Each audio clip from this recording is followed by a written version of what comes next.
కానీ భవిష్యత్తులో ఎవరికీ జరగకుండా కాపాడే బాధ్యత ఈ అసెంబ్లీ తీసుకోవాలని అందరినీ కోరుకుంటున్నాను.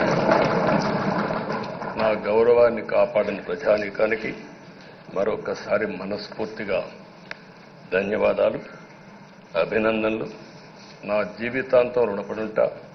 మళ్ళీ నాకు జన్మనంటే తెలుగువాడిగా పుట్టాలని, తెలుగు గడ్డ రుణం తీసుకోవాలని నా ఆకాంక్ష తప్పకుండా ఇచ్చేస్తాను. మొన్న మీరు ఒక్కసారి చూస్తే ఎన్నికల్లో ఇక్కడుండే శాసనసభ్యులందరికీ అనుభవం ఉంటుంది.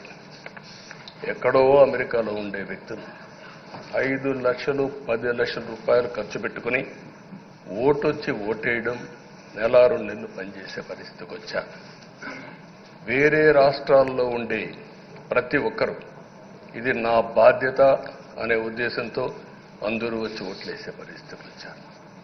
కొన్ని సంఘటనలు చూస్తే ఆశ్చర్యం వేస్తుంది. హైదరాబాద్ నుంచి ఎన్నికల ముందు రోజున 55 ట్రైన్లు వేశారు. 55 ట్రైన్లో ఫుట్పాత్లపై నిలబడుకొని వచ్చారు.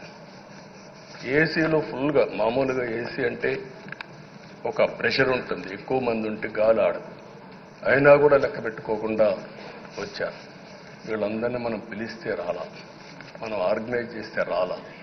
కానీ ప్రజలు గెలవాలి, ఈ రాష్ట్రాన్ని కాపాడుకోవాలని పిలిపించాం. ఎన్డీఏ, పవన్ కళ్యాణ్ గారు, బీజేపీ, తెలుగుదేశం ముగ్గురం కలిసి దాంతో స్పందించి పెద్ద ఎత్తున ప్రతి ఒక్కరూ మా బాధ్యతను వచ్చారు.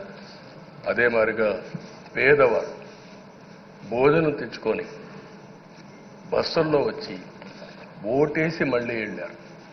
అంటే అంత అభిమానం చూపించారు. వాళ్ళ రుణం తీర్చుకోవాల్సిన బాధ్యత ఈ సభ పైన ఉందని చెప్పి మీ అందరికీ తెలియజేస్తున్నా. ఆ బాధ్యతని మన కళ్ల ముందు ఎప్పుడూ కనపడవలసిన అవసరం ఉంది. ఈరోజు రాష్ట్రం విధ్వంసమైన రాష్ట్రాన్ని మళ్లీ గాడిన పెట్టాలి. మంత్రులందరం ప్రమాణ స్వీకారం చేశాం, పవన్ కళ్యాణ్ గారు అందరం కూడా చేశాం. కానీ ఈరోజు ఒక్కసారి ఆలోచిస్తే ఎక్కడున్నామో తెలియదు.